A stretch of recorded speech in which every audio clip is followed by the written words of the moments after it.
Why do you want to work out? What is your goal? The most important thing is that you have a vision, that you have a goal.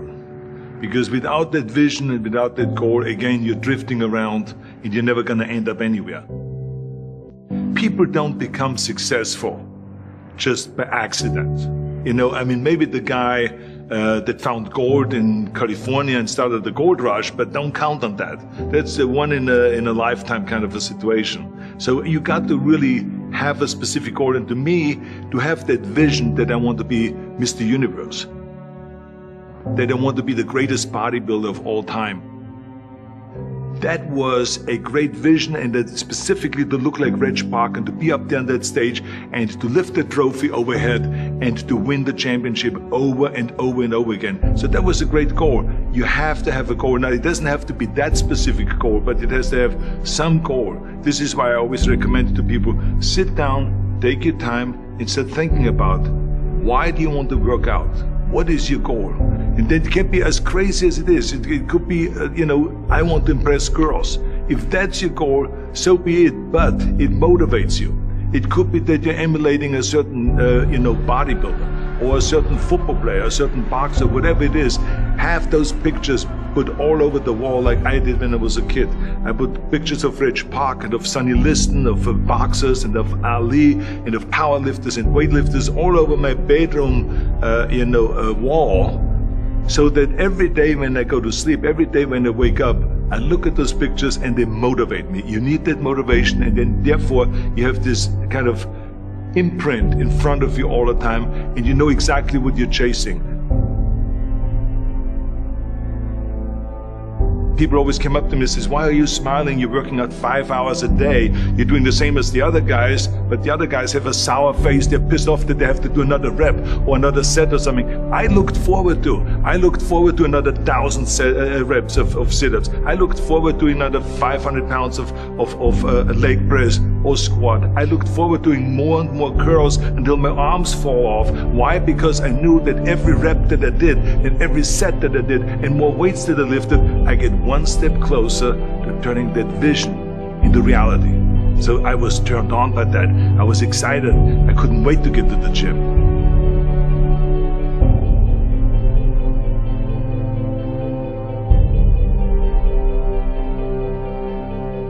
I remember that when I weighed 245 pounds, and Bob Rafelson, the director of Stay Hungry, said to me that I'm interested in having you come in for a reading and work on your acting and all this, because I'm interested in having you in a movie to star with Jeff Bridges and with Sally Fields. I was delighted about that, and I was excited, and I started pumping up more and more. And then he said, but I don't want you to weigh more than 210 pounds. You want me to be in the movie, but I'm weighing 245, 246. I say, I just won the Olympia, I say, which was 1974, and I was really at my biggest. And but he demanded that, and he says, look, it's very simple. On the day we start shooting, he says, I'm going to put you on a scale, and if you don't make the 210, you're out, because I have someone else in mind. And I worked on it. I started visualizing myself very clearly as a lean athlete, because that's the only way I could lose that weight and all of a sudden get interested in running more. Because up until that point I ran like 3 miles after training or before training or whatever, but now all of a sudden it was 5 miles, 6 miles, 7 miles, 8 miles, and they even ran mini marathons in order to lose the weight, and I did everything with high reps, and I was watching my diet, what I eat and all those kind of things. But the day before, I remember we were in Birmingham, Alabama. The day before I was at the YMCA with Bob Rafelson. He was swimming and I was working out, and I was running. There was a track there and I was running. He says, let's step on the scale.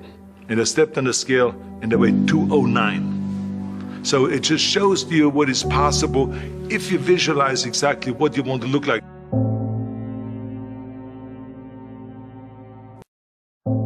And there was no room for any kind of like, well, I can't get my act together or anything like this, because there's only a certain amount of time. But the key thing again is have the clear vision. Have the specific goal of what you want to accomplish, because then you never go to the gym and you say, the day I feel down a little bit. I don't know what it is all about. I don't know my life. I'm confused. No, I tell you that I was a perfect example of someone that was not confident at all.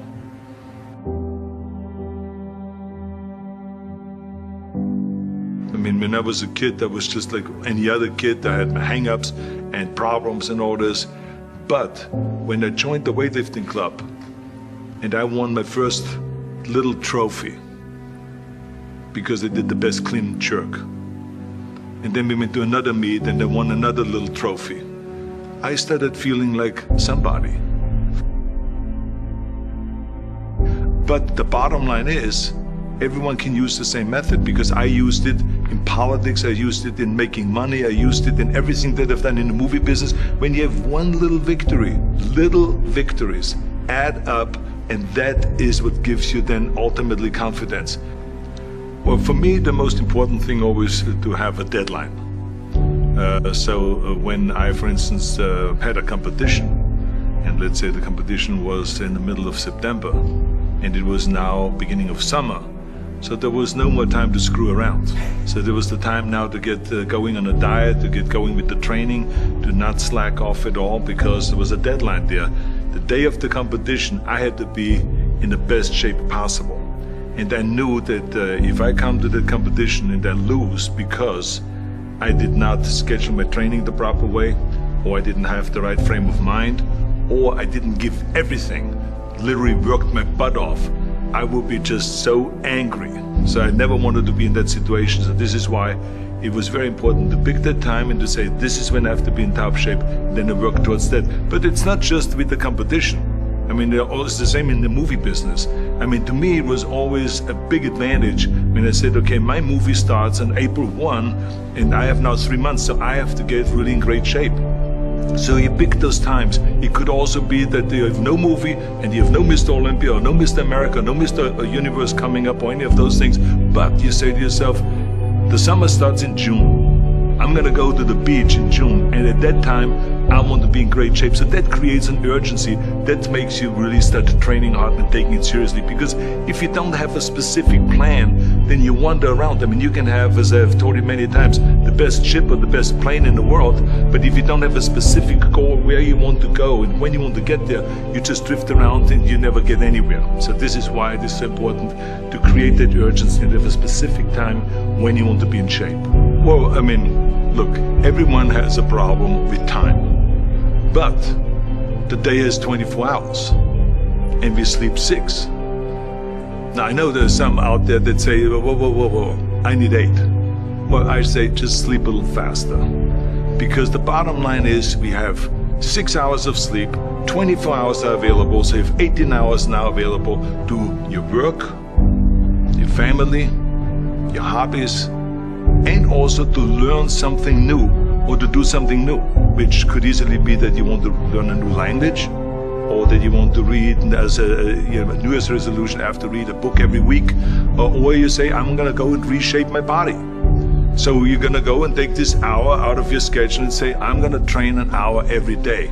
So this is for most people a huge challenge, but it is totally doable, I can tell them, because the kind of things that I did when I came to this country, I mean, I went to school, I was working in construction, I was working out my 5 hours a day, I was taking acting classes from 8 o'clock at night to 12 midnight, I was doing all of those things. I wanted to make sure that out of the 24 hours of the day, that I don't waste one single hour.